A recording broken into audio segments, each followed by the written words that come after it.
Students, आप सभी का स्वागत है आपके अपने YouTube channel RK BA classes में। जैसा कि हमने मोहम्मद बिन कासिम के बारे में और फिर उसके बाद महमूद गजनवी के बारे में, मतलब हम पढ़ रहे हैं भारत में अरबों के आक्रमण के बारे में।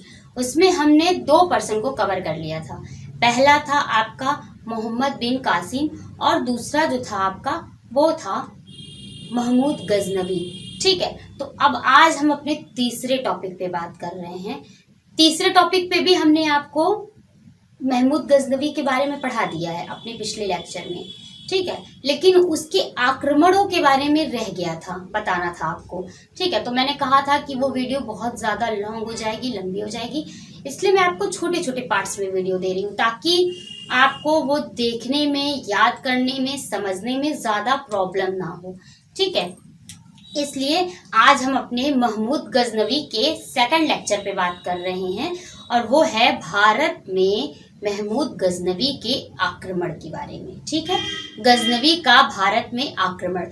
तो गजनवी ने, मैंने जैसे आपको बताया है कि भारत का लुटेरा कहा जाता है गजनवी को, और गजनवी ने भारत पे आक्रमण किया था भारत को लूटने के पर्पज से। मतलब उसका मेन मोटिव जो था, यानी कि प्रथम उद्देश्य कह सकते हैं जो था, वो था भारत को लूटना। और उसको करने के लिए, अपने उद्देश्य की पूर्ति के लिए उसने भारत पे टोटल 17 बार आक्रमण किए। 17 बार लगभग भारत पे आक्रमण किए हैं। और उसमें सबसे ज्यादा इम्पोर्टेंट आक्रमण जो उसका है वो सोमनाथ मंदिर का, ठीक है, आक्रमण कहलाता है। तो सोमनाथ मंदिर का आक्रमण मैं आपको अलग से पढ़ाऊंगी, बट उसके बाद जो और भी आक्रमण है, क्योंकि देखिए आप कोई एक ही पर्सन गजनवी भारत पे 17 बार आक्रमण कर रहा है, तो उसके बारे में तो जानना जरूरी है कि उसने कहाँ से स्टार्ट किया और कहाँ तक आक्रमण करता ही रहा। ठीक है, तो अब हम जो बात करेंगे, ठीक है, तो भारत पे गजनवी के आक्रमण, महमूद गजनवी के आक्रमण। प्रथम आक्रमण जो हुआ था वो आपका 1000 ईस्वी से लेकर 10,027 ईस्वी तक इसने भारत पर बार बार प्रत्येक वर्ष आक्रमण जो किया वो 1000 ईस्वी में किया। कब किया? 1000 ईस्वी में। इसने हिंदू शाही राज्य है, हिंदू शाही राजा पे तो आक्रमण नहीं किया 1000 ईस्वी में। इसने प्रथम आक्रमण में अपने किया क्या कि उसके सीमावर्ती क्षेत्रों पर बस आक्रमण किया, और वहां आक्रमण करने के बाद इसने लूटपाट मचाई, धन को लूटा और ये वापस अरब चला गया। ठीक है, तो फर्स्ट आक्रमण इसी तरह इसने किया, राज्य हिंदू शाही राज्य के सीमावर्ती नगरों पर आक्रमण किया। ठीक है, हिंदू शाही राज्य के सीमावर्ती नगरों पर। फिर सेकंड आक्रमण जो इसने किया, ये सेकंड आक्रमण, ये हिंदू शाही राज्य जो था, यहाँ के राजा थे राजा जयपाल। तो जयपाल के विरुद्ध गजनवी का जो है दूसरा आक्रमण हुआ था 1001 ईस्वी में। ठीक है, इसमें जो था ये पराजय ही हुई, समझ लीजिए। उस टाइम पीरियड पे भी राजा जयपाल ही थे, पराजित हुए ये। फिर जो आक्रमण, दूसरा आक्रमण आपका हो रहा है, तो इसमें जो है राजा जयपाल के विरुद्ध, किसके विरुद्ध? जयपाल, राजा है जयपाल, उनके विरुद्ध गजनवी का युद्ध होगा। किसका? गजनवी का। हम लोग दूसरे आक्रमण के बारे में, गजनवी के बीच क्या होगा? युद्ध होगा, युद्ध। ठीक है, और ये युद्ध होगा कहाँ पे भाई? कोई युद्ध हो रहा है तो किसी जगह पे होगा, तो ये युद्ध होगा आपका पेशावर में। कहाँ पे? पेशावर में।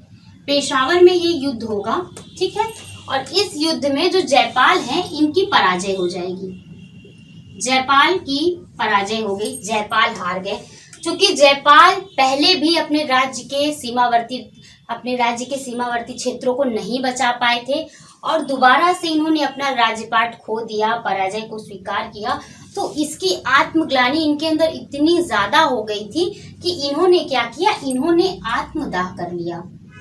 ठीक है, आत्मदाह कर लिया, ग्लानि से इन्होंने आत्मदाह कर लिया जयपाल ने। ठीक है, बट मेरे हिसाब से इनको ऐसा नहीं करना चाहिए था। इनको अपनी सेना को फिर से खड़ा करके, ठीक, अब हिस्ट्री तो बदल नहीं सकते बट अपना ओपिनियन जरूर दे सकते हैं, अपना ओपिनियन। तो मैं अपना ओपिनियन बता रही हूँ कि जयपाल को आत्मदाह नहीं करना चाहिए था। इतनी बुरी तरह से उन्हें गजनवी ने त्रस्त कर दिया था, इतनी बुरी तरह से परास्त किया था। उन्होंने अपने राज्य को खो दिया, उसके धन को खो दिया। उससे भी बड़ी बात कि भारत पे गजनवी का ये आक्रमण था, इसे रोकना उनकी एक कह सकते हैं रिस्पॉन्सिबिलिटी थी। तो उन्हें अपनी सेना को फिर से खड़ा करके गजनवी के विरुद्ध युद्ध करना चाहिए था, बट नहीं थी उनमें या फिर कह सकते हैं वो इतना ज्यादा आत्मग्लानि से भर चुके थे कि उन्हें अपना जीवन निरर्थक लगने लगा होगा, इसलिए उन्होंने आत्मदाह कर ली और ठीक है, आत्मदाह कर लिया और खत्म हो गया। सेकंड के बाद हम आपके और इसी आक्रमण के टाइम पीरियड पे यानी सेकंड आक्रमण 101 ईस्वी की तरफ, जब ये जयपाल को हराए थे, तो जयपाल ये राजधानी जो थी वहां की गजनवी ने वहिंद राजधानी थी, ठीक है। तो इस पे जो है गजनवी ने अधिकार कर लिया और इनको हरा के लूटपाट मचा के ये वापस चला गया, अपने देश चला गया वापस, ठीक है। उसके बाद हम बात करेंगे थर्ड आक्रमण की। किससे आक्रमण की? थर्ड आक्रमण की। तो थर्ड आक्रमण जो था वो आपका था 1002 ईस्वी में, ठीक है। 1002 ईस्वी में थर्ड आक्रमण हुआ। थर्ड आक्रमण किसके बीच में हुआ? वजीरा, ठीक है, इनके और इनके बीच में युद्ध हुआ और वो युद्ध हुआ है आपका उच्च, ठीक है, सिंध में एक जगह है उच्च, सिंध में है ये जगह, सिंध में। तो यहाँ पे ये युद्ध हुआ और इस युद्ध में भी इनकी क्या हुई? पराजय हुई। गजनवी आता था हर साल प्रत्येक वर्ष अपने एम को पूरा करने, और वो अपने एम को बहुत अधिक पाया है। उसने भारत में लूटपाट की जो मंशा से घुसा था, उसने उसे काफी हद तक पूरा किया और भारत के धन को लूटपाट करके एकदम निर्धन बनाने की उसने पूरी कोशिश की। पर उस टाइम पीरियड में आपको बता दूं कि भारत को तो सोने की चिड़िया कहा जाता था, तो इतनी आसानी से तो उसका धन नहीं खत्म होगा, लेकिन भारत के धन को बहुत बड़ी क्षति पहुंचाने में गजनवी ने कोई भी कसर, कोई भी कमी नहीं छोड़ी और वो बहुत हद तक सफल भी हुआ है, ठीक है। उच्च में आपका ये हो रहा है, और ये क्यों किया इसने? गजनवी ने वजीरा को दंडित करने के लिए ये आक्रमण किया था, ठीक है। और इस आक्रमण में इसकी पराजय होती है वजीरा की, ठीक है, वजीरा की पराजय होती है, गजनवी विजय होता है और फिर ये धन का लूटपाट मचाता है और धन का लूटपाट मचाने के बाद ये वापस चला जाता है। फिर जो होगा आपका फोर्थ आक्रमण। वजीरा की पराजय हो गई, गजनवी विजय हो गया। उसके बाद जो है वजीरा जो है ये सिंधु के निकट के जो जंगल थे, नदी के किनारे के जो जंगल थे, ये उसमें भाग जाता है, ठीक है। और भाग के काफी दिन तक ये छुपते छुपाते हुए वहां रहता भी है, बट गजनवी का डर इसको इतना ज्यादा रहता है कि कुछ समय बाद इसने भी आत्महत्या कर ली। समझ लीजिए ये शासक जो है ये आत्महत्या करते जा रहे हैं, आत्मदाह करते जा रहे हैं। जयपाल ने भी किया, वजीरा ने भी किया। तो समझ लीजिए कि कितना क्रूर राजा या क्रूर शासक रहा होगा गजनवी अपने टाइम पीरियड का, कि उसके भय से लोग जो है तो आत्महत्या कर ले रहे हैं, ठीक है। उसके बाद हम बात करेंगे 1004 ईस्वी में, सॉरी मैंने थोड़ी सी मिस्टेक कर दी थी, ठीक है, 1004 ईस्वी में हुआ था, ठीक। अब हम बात करेंगे फोर्थ आक्रमण के बारे में। तो फोर्थ आक्रमण जो आपका हुआ था, ठीक है, फोर्थ आक्रमण वो आपका कहाँ हुआ था? वो आक्रमण हुआ था आपका, पहले सन जानते हैं, 1005 ईस्वी में।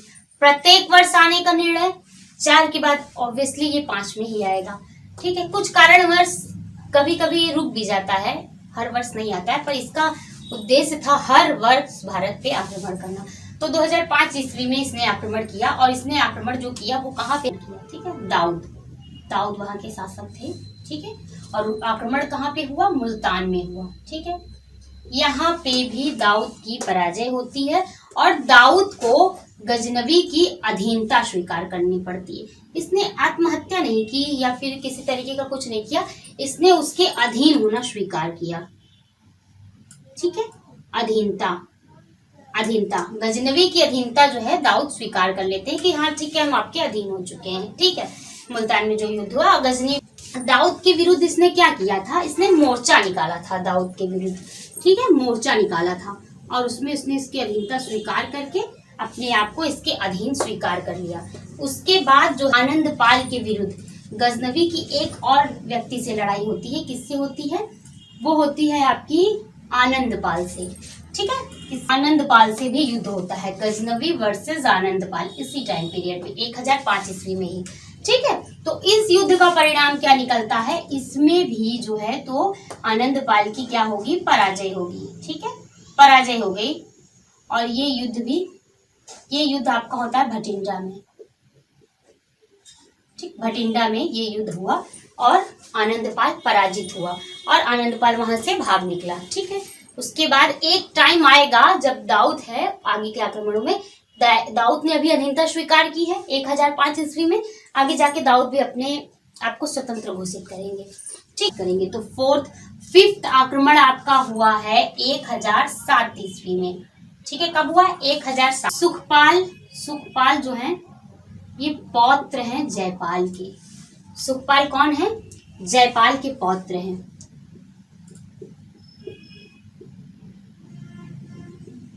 ठीक है, जयपाल के पौत्र हैं ये सुखपाल। इनसे गजनवी का युद्ध हुआ, उस युद्ध में सुखपाल की पराजय होती है। ठीक है, सुखपाल की पराजय तो हुई, साथ साथ जो है ये युद्ध हुआ क्यों, पहले ये बात करेंगे। सुखपाल के विरुद्ध आखिर इन्होंने क्यों युद्ध किया, ये भी आपके हिंदुशाही राजा हैं सुखपाल।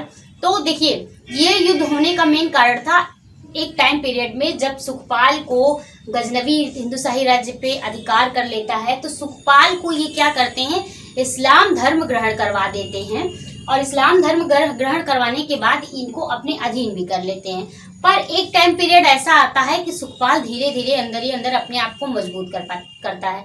जैसे कि इनके जो दादाजी थे जयपाल ने, उन्होंने नहीं किया, उन्होंने तो आत्महत्या कर ली, पर इसने पहले तो उनका अधीनता स्वीकार किया, लेकिन जब ये अपनी सेना को और अपने आप को मजबूत कर लेता है तो इसने अपने आप को स्वतंत्र घोषित कर देता है कि आज से मैं आपके अधीन नहीं हूँ, मैं स्वतंत्र हूँ। गजनवी की अधीनता को स्वीकार करने से मना कर देता है और इस्लाम धर्म को भी त्याग देता है। तो उसी से गजनवी जो है क्रोधित हो जाते हैं और सुखपाल को दंडित करने के लिए गजनवी जो है इन पे आक्रमण करते हैं 1007 ईस्वी में, जिसे हम भारत पर गजनवी का 5वां आक्रमण बोलते हैं। ठीक है, तो इस आक्रमण में सुखपाल की जो होती है पराजय हो जाती है, सुखपाल हार जाते हैं। ठीक है, और गजनवी जो है वो विजयी होता है। ठीक, गजनवी क्या होगा, विजयी हो गया। सुख आक्रमण में अपने गजनवी वापस आता है 1008 ईस्वी में, ये वापस आता है और वापस आकर के ये फिर से आनंदपाल के विरुद्ध, यहाँ पे एक युद्ध में आनंदपाल अपने 8वें आक्रमण में आनंदपाल के विरुद्ध आके फिर से लड़ाई लड़ते हैं। ठीक है, आनंदपाल के विरुद्ध, आनंदपाल से गजनवी का जो है तो युद्ध होगा। ठीक है, अब ये जयपाल के क्या है, ये आनंदपाल जो है जयपाल के पुत्र हैं जयपाल के। ठीक है, आनंदपाल ये भी हिंदुशाही राजा हैं। जयपाल, आनंदपाल, सुखपाल, त्रिलोचनपाल, ये सारे जो हैं ये सब हिंदुशाही राजा हैं। ठीक है, तो आनंदपाल से जब युद्ध होगा गजनवी का, तो इस युद्ध में भी क्या होगा, इस युद्ध में भी आनंदपाल को पराजय को स्वीकार करना पड़ता है, पराजय होती है। पेशावर में होने वाला दूसरा युद्ध था। अब ये बताइए आपकी जैसे कोई दो बार एक बार पेशावर के युद्ध में भी हिंदुशाही राजा हार गए, दूसरी बार फिर से पुनः पेशावर में युद्ध हुआ, इसमें भी हिंदुशाही राजा हार गए, तो इनका मनोबल धीरे धीरे टूटता गया। मतलब ये अपने आप को बहुत ही कमजोर महसूस करने लगे थे। ठीक है, इसी टाइम पीरियड में इसने कांगड़ी की पहाड़ियों में नगरकोट में भी आक्रमण किया था। वो आपका जो है 7वें आक्रमण के बारे में अब हम पढ़ेंगे। कौन से आक्रमण के बारे में, 7वें आक्रमण। ये आक्रमण आपका हुआ है 7वां आक्रमण 1009 ईस्वी में। ठीक है, कब हुआ है, 1009 ईस्वी में। यहाँ पे गजनवी का कोई भी विरोधी नहीं था। क्यों नहीं था, क्योंकि नगरकोट में जब ये आक्रमण करता है, कांगड़ी की पहाड़ियों में नगरकोट में आक्रमण करता है और आक्रमण के बाद इसे कोई वहां युद्ध करने वाला या इसका कोई भी विरोधी इसको मिलता ही नहीं है। तो ये कोट के विरुद्ध आक्रमण करता है, वहां से धन की लूटपाट करता है और वापस चला जाता है। कुछ भी इसको मतलब कोई भी रोकने टोकने वाला नहीं रहता है, ये बस इसी तरह से करके ये वापस चला जाता है अपने देश। ठीक है, उस पर ये है आपके 6वें आक्रमण से, जो ये आनंदपाल के विरुद्ध आक्रमण करता है, 6वें आक्रमण से गजनवी को मूर्ति भंजक भी कहा जाने लगा। मीन्स जब इसने वहां पे आक्रमण किया तो इसका इतना मतलब कि जो इरादा था धन को लूटना और लूट के चले जाना, फिर इसको मूर्तियों को तोड़ने में भी मजा आने लगा, इसको बहुत ही एक सुकून कह सकते हैं मिलने लगा। तो ये वहां के मंदिरों को पे आक्रमण करता था, या जिस नगर पे आक्रमण करता था वहां जितने भी मंदिर होते थे ये उसे तोड़ देता था, और तोड़ने के बाद वहां के मूर्तियों के पत्थर ले जाता था, या फिर उन्हें तोड़ के ऐसे ही चला जाता था धन की लूटपाट करके। इसलिए इसके 6वें आक्रमण से गजनवी को मूर्ति भंजक भी कहा जाने लगा था। ठीक है, इसने अपना जो है तो लूटपाट के अलावा एक और नया लक्ष्य तैयार कर लिया था भारत को परेशान करने का, या भारत पे आक्रमण करके लोगों को परेशान करने का। ठीक है, उसकी आस्था को ठेस पहुंचाने का। ठीक है, उसके बाद हम बात करेंगे, हमने अपने 8वें आक्रमण के बारे में बात कर ली, अब हम बात करेंगे उसका 7वां आक्रमण के बारे में बात कर ली, 8वां आक्रमण। तो इसका 8वां आक्रमण जो था आपका 10,010 ईस्वी में हुआ था। कब हुआ था? 10,010 ईस्वी में। अब मैंने आपको बताया था ये मुल्तान पे दूसरा आक्रमण किस तरह से था, पहले ये समझ लीजिए। देखिए, दाऊद के बारे में मैंने आपको बताया था, पहले भी दाऊद पे मुल्तान पे इसने आक्रमण किया था, विजय प्राप्त की थी। दाऊद को क्या किया था? इसने अपने अधीन कर लिया था। दाऊद ने उस टाइम तो इसकी अधीनता को स्वीकार कर लिया, लेकिन कुछ समय पश्चात 10,010 ईस्वी में दाऊद ने जो है तो इससे कुछ समय पूर्व दाऊद ने अपने आप को स्वतंत्र घोषित कर दिया कि मैं अब गजनवी तुम्हारी अधीनता को अस्वीकार करता हूँ, अब मैं तुम्हारे अधीन रह के कोई शासन या कोई कार्य नहीं करूंगा। ऐसा इसका सुनकर गजनवी को क्रोध आया, और क्रोध में उसने दाऊद को दंड देने के इरादे से, ठीक है, दंडित करने के लिए गजनवी ने उस पे आक्रमण कर दिया, और ये आक्रमण भी मुल्तान पे ही हुआ, क्योंकि वहीं पे इसने विजय प्राप्त की और दाऊद को अधीन करके चला गया था।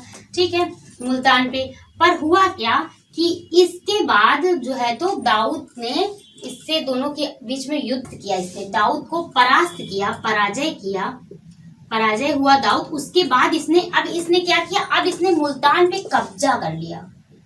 पहले तो ये चला जाता था, पर अब इसने क्या किया, मुल्तान पे जो है तो इसने कब्जा कर लिया, और मुल्तान पे कब्जा करके ये फिर यहाँ से आक्रमण था मुल्तान पे, दूसरा आक्रमण था, ये दूसरा आक्रमण था मुल्तान पे ये दूसरा आक्रमण था, जिसमें दाऊद और गजनवी की बीच में महासंग्राम या युद्ध हुआ। युद्ध में दाऊद परास्त हुआ। इस युद्ध का कारण था दाऊद ने इसकी अधीनता को अस्वीकार कर दिया था। ठीक है, और इसने मुल्तान पे कब्जा किया और ये वापस चला गया। आई होप गाइस आपको समझ में आ रहा होगा। ठीक है, अब हम बात करेंगे अपने 9th वाले आक्रमण के बारे में। ठीक है, 8 के बाद 9th वाले आक्रमण के बारे में। 9वां आक्रमण गजनवी का कब और कहाँ पे हुआ? तो वो 10,011 ईस्वी में हुआ था। 10,011 ईस्वी में गजनवी ने पुनः से आया, और आ करके इसने जो है तो आक्रमण किया भारत के ऊपर, भारत के राज्यों में। और उसने कहाँ पे इस बार आक्रमण किया? इसने थानेश्वर पर इस बार आक्रमण किया। जैसा कि मैंने आपको बताया कि इसका क्या हो गया था, इसका उद्देश्य हो गया था अब एक और, कि ये मूर्तियों को तोड़ेगा। तो थानेश्वर में एक बहुत ही प्रसिद्ध मंदिर था चक्रस्वामी का। ठीक है, चक्रस्वामी का एक बहुत ही प्रसिद्ध और बहुत ही भव्य मंदिर था। तो इसने क्या किया, उस मंदिर को आकर इसने उस पे हमला किया, उस मंदिर को तोड़ डाला, तोड़कर उस पे लूटपाट मचाई, लूटपाट मचाया, और लूटपाट मचा के ये वापस चला गया। हाँ, हालांकि जब ये मंदिर को तोड़ के लूटपाट मचा के जब ये यहाँ से जा रहा था, तो मार्ग में इसके डेरा के शासक थे, डेरा के जो लोग थे, डेरा के जो शासक थे, उन लोगों ने इसका विरोध किया, पर इन्हें विजय नहीं प्राप्त हुई। विरोध किया, किसी ने इस पे हमला नहीं किया, किसी ने इससे युद्ध नहीं किया, लेकिन मार्ग में डेरा के शासकों ने इसका विरोध किया, पर इसका कोई इसे परिणाम नहीं मिला, वो परास्त ही हो गया एक तरीके से। ठीक है, उसके बाद हम बात करेंगे अपने 10th वाले आक्रमण के बारे में। 10वां आक्रमण महमूद गजनवी का भारत पर 10वां। पहले जो आपके हिंदुशाही राजा थे वो थे आपके जयपाल के बाद आपके उनके पुत्र आए आनंदपाल, और आनंदपाल के बाद आए उनके पुत्र सुखपाल, और अब सुखपाल के बाद फिर उनके वो अब आनंद पाल के जो है, आनंद पाल के पुत्र आएंगे। आनंद पाल के पुत्र कौन? त्रिलोचन पाल। ठीक है, तो आनंद पाल के पुत्र जो है वो त्रिलोचन पाल है। ये सारी जो आपके हो रहे हैं युद्ध वगैरह, ये सारे आपके जितने भी राजा हुए हैं हिंदुशाही, वो अधिकतर युद्धों में सब के सब लगभग पराजित ही हो रहे हैं। कोई भी राजा अभी तक जीता नहीं है। ठीक है, तो किससे युद्ध हो रहा है? त्रिलोचन पाल से।